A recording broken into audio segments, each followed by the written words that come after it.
Getting ready for this podcast, I was trying to think of my first introduction to stand-up comedy. And I can't really remember. I know that my parents had the Robin Williams, I think it was like Live on Broadway.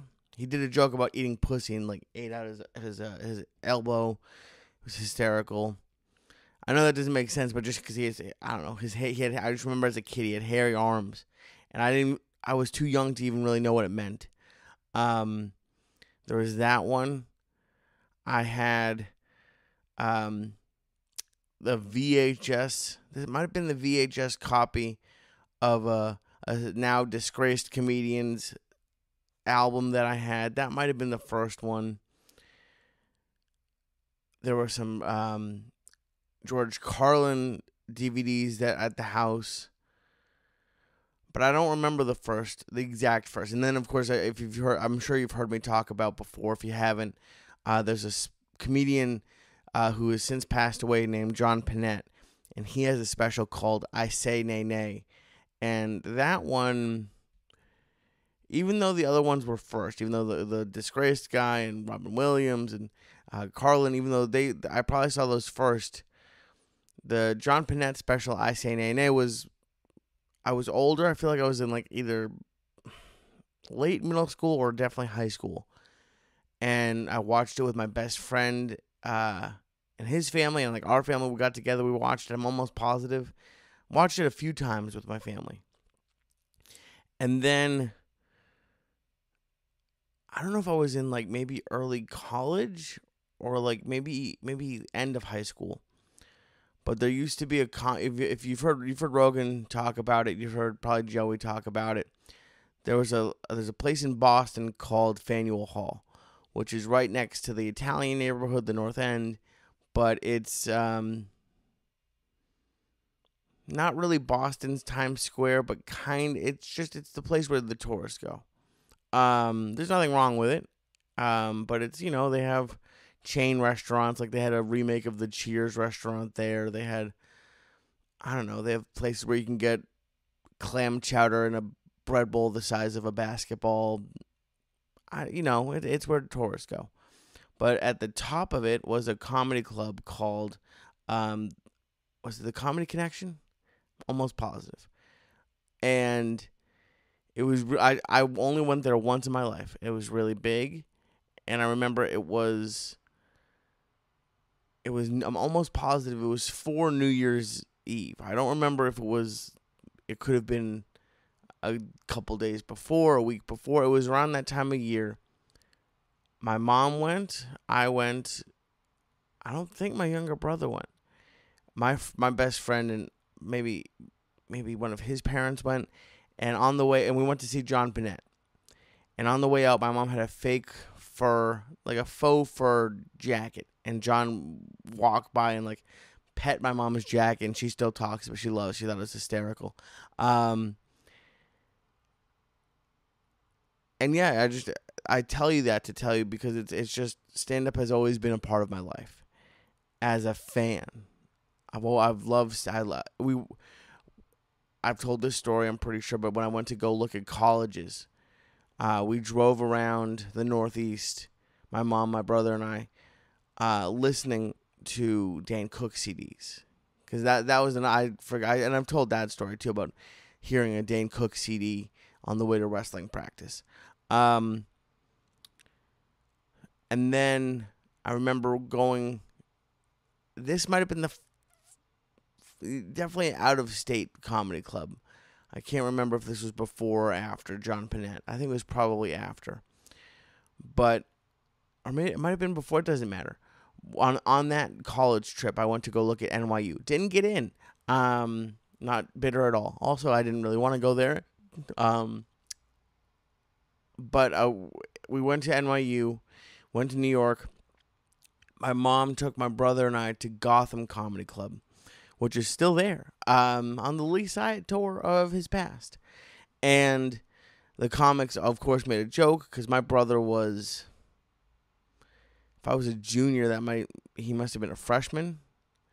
And I always looked young. So even though I might have been a junior in high school, I probably looked like a fat 8th grader. I don't know. And it was just always always something that I did. I remember once there were two, and I might have told you, so it doesn't matter. In college, I was 20. My same best friend, him and his girlfriend and our other friend went to New York. His dad was a constant traveler, got us a room at the Marriott Marquis in like basically Times Square, and the what is it called? Concierge. They assume it's not our room. They just assumed that if you get a room there, you're gonna be 21. They gave us like comped tickets to a place that doesn't exist anymore. I think it was called like the Ha Comedy Club in Times Square. We went. They assumed since we had those tickets, I was 21. I wasn't. I was 20. Had Long Island iced teas. The comic asked how old I was, and I went 21. And of course, that's all they talked about for the rest of their set. And then I went back. I went back a couple years later because I liked the Jews that jump up and down, as Joey calls them, Infected Mushroom, and I went to a concert there, and I would take the bus into New York, and I would have a bus ticket back. Like I wouldn't stay. I wouldn't get a hotel because the shows ended at 2, 3 in the morning, and I probably had the first bus out of New York, and I was sitting in Times Square, and they have things called barkers, where it's just people will come up to you. If you've ever been to Vegas and they have those people with the porno cards, it's basically that. Or if you've been anywhere anyone's trying to sell you anything, it's these guys who come up. Louis J. Gomez talks about it, and they have pictures, and they say, "Hey, these people have performed here once, and they might be performing right now." And if they're not, it's definitely going to be people from Comedy Central, which was a big thing in the early 2000s, or HBO, or it's comics who will be there. And a guy came up to me. It was the show had already started. I think it was a 2 a.m. show. Might have even been 4, but I think it was probably a 2 a.m. show. And he convinced me to go to the Ha Comedy Club. I had nowhere else to be. The show, I was done at the Infected Mushroom show, and I remember I got mozzarella sticks, and I sat in the back, and this dude in a really big undershirt, like a really big white plain T-shirt, and he was a comic in New York doing a spot. There's nothing wrong with it, but I couldn't. He wasn't from this country and really couldn't speak the language. So this is like the level of comedy that was at this place instead of Dave Chappelle. But I just remembered going to that show, and I remember when I moved to LA. When I found podcasts, I started listening to comedy ones, of course, and the first show that I went to was Ari's, his This Is Not Happening storyteller show. It was at the Improv, and it was about like bad jobs. And I remember Kyle Kinane was on it. Joey was supposed to be on it, wasn't on it, and it went from there. I went to the Comedy Store. And Daniel, with my best friend from high school, came out to visit me. Daniel Tosh popped in, the only time I ever saw him there. And Eleanor Kerrigan said I look like a giant 4th grader, which is still, I've told that a million times, and I love it. Because I would wear jeans and a polo shirt, and I was fat. And it was true. And then, of course, I met Joey, and people would always ask me when I was going to start stand-up, and it wasn't me being not shy, but I wasn't lying. I literally had no desire, urge, thought in my head of starting stand-up. I didn't want to be on the Church of What's Happening Now because I didn't want to be on camera or on mic, and Joey said you're going to be on camera and on mic, but that was not that just wasn't what I wanted to do. And a few years, I guess, before we left LA, Joey was getting ready for a special, and our friend Augustino had an open mic at a place that I can't remember the name of. It's either the Dark Horse or the Black Horse. I can't remember. It's in the Valley. Who knows if it's even still there. They got waffles that you can get at the bar. So that was the selling point for me. Joey would go. I think Bert might have gone once. Steve Simone went a couple times. And Joey somehow convinced me to try it. And I would think about stuff on the way there. It never really went terribly, but it never went great. I remember once there was a boxer who came. I don't follow boxing, so he was a professional boxer, and him and his friends and like fiance or wife got hammered and got thrown out of an open mic, which takes some skill to get thrown out of an open mic for being drunk, because most people are drunk or intoxicated on something at open mics. And then Joey filmed a special, and I got brought on stage, and I did, I think, 5 minutes. It's on that album, Sociably Incorrect. I can't remember the name of his CISO album. It's on the audio version of that. And then I stopped for like a year. And then I found the fourth wall. Joey told me that there was an old insurance office with open mics, and I found it. And I was hooked a year later. And I did it, I'll be honest, with varying commitment. At the beginning I did it a lot. I'm not, and this is the thing.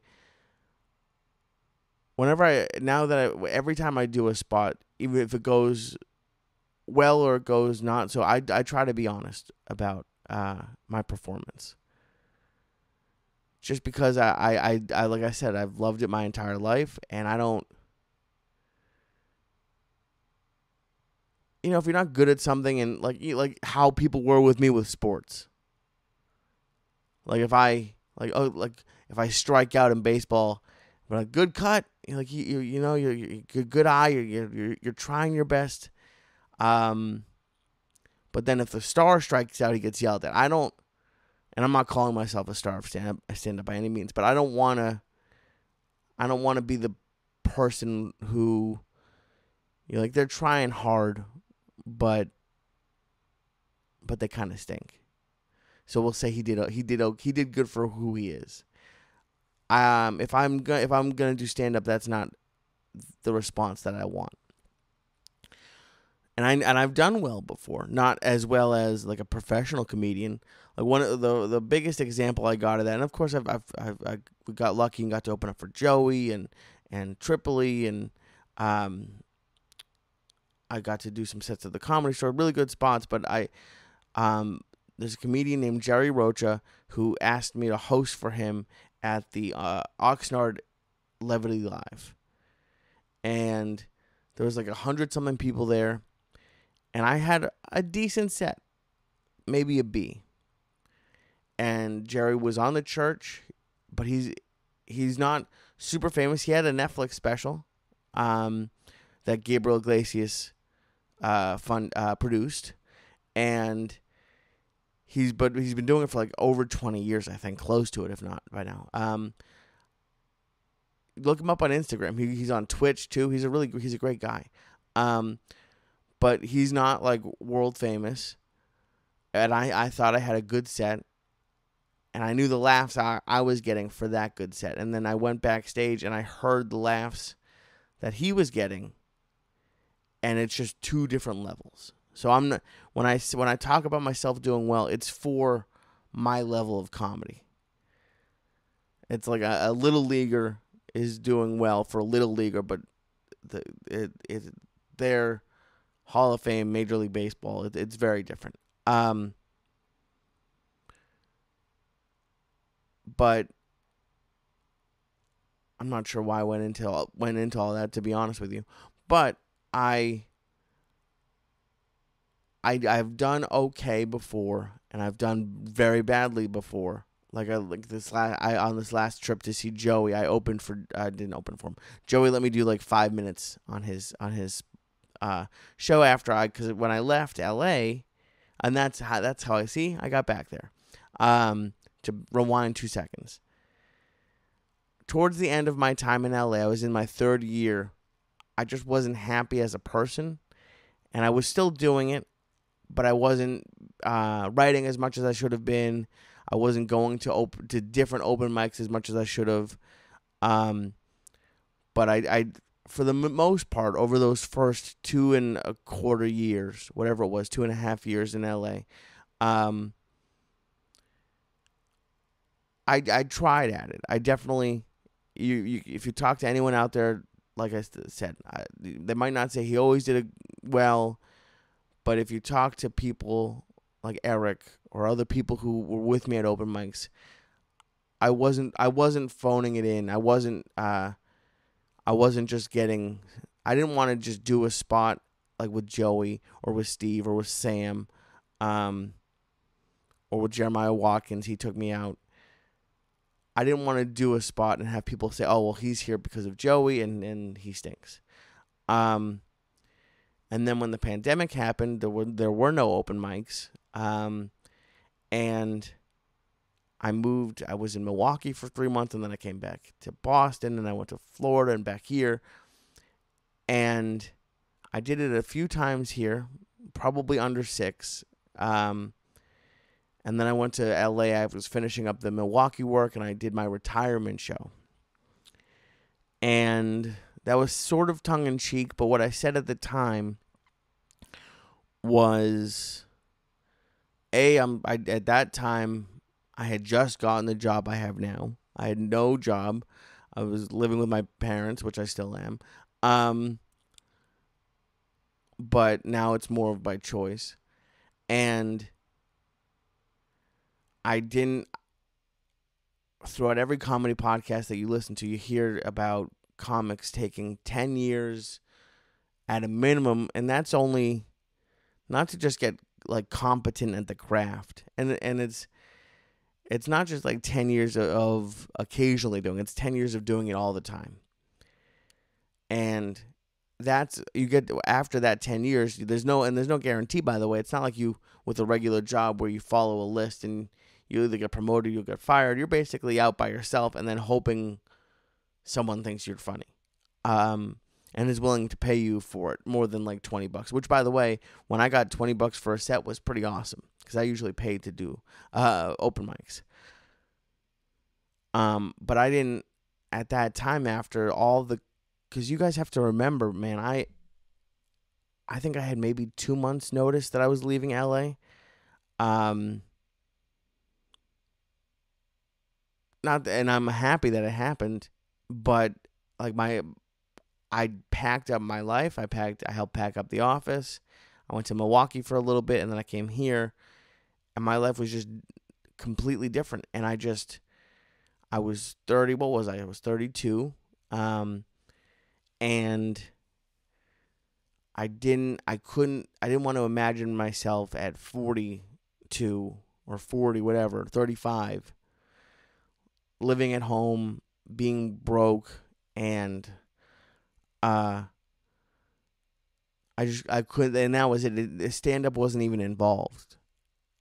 But I couldn't imagine that being my life, being like broke. So I found this job, and I started dating someone the summer before, which is great. But I decided, I was like, okay, well, I'm having fun with her, and I'm doing this job, and open mics are a lot different out here, and I would drive a couple hours to do it. I did an open mic in Bakersfield, which is 90 minutes away from LA. I did open mics in San Diego, which is over 2 hours away. So I would make those drives, but on a daily basis, I could drive 5 minutes to the fourth wall. But within 20, 30 minutes, there were tons of open mics. You could do multiple a night. And out here, you drove an hour and maybe 1 and 2 if you were lucky. And you had to drive another hour to that second one and then drive an hour home. And I just didn't. the last open mic I did here, I asked to host it like a month or two before, and I went and I got there and I hosted the whole night, and it was like 3 or 4 hours. I was told I was gonna get paid. I didn't ask to get paid. Didn't need to get paid. And it ended up not getting paid. But it was an open, and this is the problem. Open mics are supposed to suck, but I already had this thought in my head, and I did like a 3 or 4 hour open mic. Walked up and I was fat. Walked up and down stairs to this because it was a stage that was up like 3 or 4 steps. But to me, because I had to stay, people only get 3 minutes, so I was basically standing for 4 hours, and not a like. I'm not gonna say no one, but for the majority, let's just say 20 or 30 people. I don't know if anyone had even a laugh, to be honest. There were probably the over-under on laughs for the entire open mic was probably under 10. And that's being generous. And I was just like, what am I doing? So I just didn't do it. I didn't do it. I don't remember if that was before or after my retirement show. But I think it was probably before. And then I did my retirement show in LA, which went great. It was at the Fourth Wall. All my friends were on it. Dean Del Rey was on it. Frank Castillo was on it. It was great. It was a lot of fun. And I thought, you know what? I did like 27 minutes. It was a great show. And I was like, you know what? If that's how my comedy career ends, great. I got to do the Wilbur with Joey. I got to do Cap City. I got to do the Comedy Store multiple times. I got to do stand-up in New York. I did, because of Felipe Esparza, I got to do Caroline's. I did the New York Comedy Club. I did, not Gotham. I did Dangerfields, where they filmed those specials. I got to be on that stage, I think, twice. I'm trying to think where else, like if I have any other cool, obviously Joey's special. I just had it for my level of stand-up, I did a lot more than I ever should have, stand-up wise. And I was like, okay, you know what? If that's it, that's it. But I'm still a fan, so I watch every special, not every, but close to every special. And every once in a while, my mom would talk to me and say, "Oh, well, you should do it again." And I had the same thing. I've told you guys that the open mics are really tough and shitty out here, which is the way open mics are supposed to be. And I'm not going to be a professional stand-up because I don't want to be broke. Not because I didn't, and this is a point I want to make. That was always my answer. I don't want to be broke. But I never once said I didn't like doing stand-up. It was never, like in my head, it was like if I won the lottery, that's what I would do, is I would do stand-up. And my mom would always ask me, because she would come, my mom, she was not a pain in the butt. But parents don't, my mom is one of the most supportive people in the world. And she would always, when she came to LA, the last couple of years, would want to go to open mics, because she got to see me at the Wilbur. But even before that, she would come to the open mics, and I just couldn't. It's like I said, I was gonna say I couldn't say no. I said no many times. And she just wouldn't take no for an answer. And she went to, like, you have to understand, like I did take her to an open mic at the Comedy Store. But like she went to the Fourth Wall. I think she was one of 2 parents, maybe 3, that I saw ever go to and she went multiple times, sat through everybody. And trust me, when comics see a mom, they're not gonna like, oh, let's just do our set. No, they talk to you. They say terrible shit in front of her. And she loved every second of it, and loves every. She's, thank God, knock on wood, she's alive. But I told you all this because last week I went to my first open mic in probably over a year. It was outdoors at a dive bar in a industrial complex. And it went the way open mics are supposed to go. And I went back and I was listening to Ari's podcast with Ali Sadiq, who's on The Church, great guy. I think that was the only time I met him. I forget who else. Someone just told me that before I listened to that podcast, someone had just told me that he had a new special. And I don't even know if it's new. It's probably within the last year. I think it's called The Domino Effect. So I put it on with my girlfriend the other night, and it was...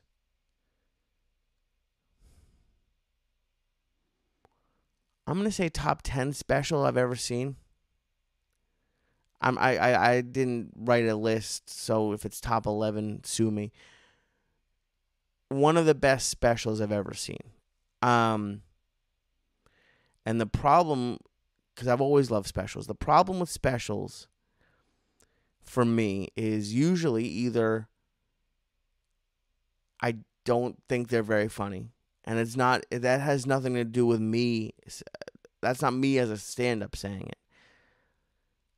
That's just me as it's a lot different. If I went and saw that same set in a comedy club, it's probably I probably would have loved it, but it's with just one other person there. My girlfriend I love watching specials with her because she has a very funny laugh. She gets it. She likes stand-up. But it's just not the same, especially if you watch it alone. Specials, it's hard to capture it. So either I don't think they're funny, or if I do think they're funny, or actually either way, I start tagging their jokes in my head and I kind of lose focus. Ever since I started stand-up, that would happen. And I would be like, oh, I would have said it this way. And with Ali's special, it was I think it's like 80 minutes, which is long for a special. But I'm gonna watch it again tonight. It was masterfully done from every aspect of stand-up, from writing, from I don't even know how to put this. He opened it by sitting down, and he had this energy, and the entire story wove together, and it was very funny. Nothing hacky, nothing anyone could ever say, oh, I heard that before, because it was his life story. It was just so good. And it got me thinking about stand and so during watching that special, I didn't look to see how much was left, because I do that sometimes, how long is left, or I didn't start writing. I didn't get bored for a second. But as soon as it was over, and I had just done the open mic a few days before, I had this itch. I was like, God, I miss this. And I do. I've missed stand up for a few months, and the days kind of blend together. So I don't know if it was the next day or the day after. My mom's in visiting my brother right now, because he, like I said last week, he just had his kid, and she's there. So I called her, and she just said, hey, I think you're bored because you miss stand-up. And I haven't said to her I'm bored, but she just said it out of the blue. I didn't even tell her about this special. She said, I think you're bored because you miss stand-up, and I think you had a long enough of a break, and it's time to start again. And my mom will give me shit because she says everything she tells me about, I argue with her, which is not accurate. But when she says that, I say, no, I don't. Because those are my favorite kind of jokes, because I'm arguing with her. There was one time in 8th grade, Theo Epstein was the GM of the Red Sox. Youngest GM in baseball. Might have been the youngest GM in baseball history. I don't remember. And she wanted me to write him a letter because we're both Jewish, and maybe he would give me an internship. And for my entire life, she said, if you had written Theo Epstein that letter, you would have been working in baseball right now. Which is, of course, that's a mom thing to say. but that's her biggest example of me not listening to her. And there's plenty of them, but that's the biggest, funniest one. But when she said that to me, it was, I don't know, it was hard to kind of argue with. And I think she's right. I think, not that I'm bored. I think it's very different. It's very different working a 9 to 5 or 8 to 5 job. You got to go to bed earlier. You just don't have that was the biggest eye opener to me, watching or thinking about my friends in LA that I did open mics with, is because I had this stuff with Joey, but I didn't have like a 9 to 5 schedule. So the fact that they go from 9 to 5 or even longer and then do open mics, it showed me the commitment that they had that I didn't have to have. But that talk got me thinking, and it's been a couple days now. It might have even been yesterday. I don't know what day it is, to be honest. But I'm going. I had a trip planned to LA next month. For 9 days, and I was originally just gonna go to see friends, and I'm gonna start before then, like I started last week. But I say all that to say that I've decided to start doing stand up again with no real, and it feels like I don't want this to come off like I'm making an announcement like when Michael Jordan came back from retirement. This is not that no one cares about this, but I was never a professional stand-up. I don't know if I ever will be a professional stand-up, but I'm not middle-aged. I hope not. I'm not middle-aged, but I'm 34, and I don't want to get to 54, 64. And the same way I was thinking when I stopped that I don't want to be 44 broke. What my thought process is now is I don't want to be 44 depressed because I gave up. There's a lot of people on the internet. I spend way too much time on Instagram and YouTube just watching reels and whatever, and there's all these motivational people, and it doesn't make sense to me. And this does not include Joe. I think Joe does motivation in a funny way, but there's a lot of people who tell you to grind, and if that connects with you, that's great. To me, it was like the way people talked to me when I was fat about losing weight. I just kind of zone it out. I'm not trying to motivate anybody. I don't know how this will even go. But I work remotely, so I'm just doing this to honestly keep myself accountable that I'm back. I'm gonna do at least 2 open mics a week. I'm gonna try to do more. I'm gonna try to do a lot more. I'm gonna try to do 5, but I'm not. I don't want to say something that's not gonna happen. So by next week I'm gonna say that I did 2 open mics this week, and I want to do more. I want to do a lot more shows. I'm in the Boston area. I don't mind traveling. I have friends in New York, and I'll be seeing you soon. Don't you worry. I'll be seeing you soon. LA, I'm there October 7th to the 16th. So if you are in LA, the LA area, including, hell, I'll drive to San Diego. I don't give a shit. Bakersfield, Daniel Betts, I'm going to have to email you. I want to do shows in those 9 days that I'm in LA, and I want to give it a shot. I want to see what happens, and at least if it doesn't work out, I want to be able to look myself in the mirror and know that I didn't just give up because COVID and because I moved to the East Coast. And there's plenty of comics who do it from anywhere. I think didn't Tim Dillon have a comic from the Ukraine on, who it's during war times. So just because I have to drive a little bit longer and wait a little bit longer than I did in LA is no reason for me to quit. So I'm back. I'm excited to do stand-up. I hope to see you at a show. If you're a comic, I would love to do your show literally anywhere. East Coast is easier. Let's start with Boston. If I come to New York, I'll have to make it worth, like, do a couple spots in a night. I'll go to Connecticut. I'll go to Rhode Island. I'll go to New Hampshire. I'll go to Maine. Portland, Maine, hit me up. I'll be there too. Portland, Maine, please hit me up. wwitpod@gmail.com. If you're a comic, and this is not a headlining situation. This is Lee does 10 minutes. Lee does 15 minutes tops. This is not let's, because I'm not anywhere near ready for that. There's like you hear about comics who start and they're headlining within a year. That's not gonna. I want to do this right. So I say all that to say that I'm excited to start stand up again. I miss it. The adrenaline that I feel on stage is, I was never an athlete. I was never a performer.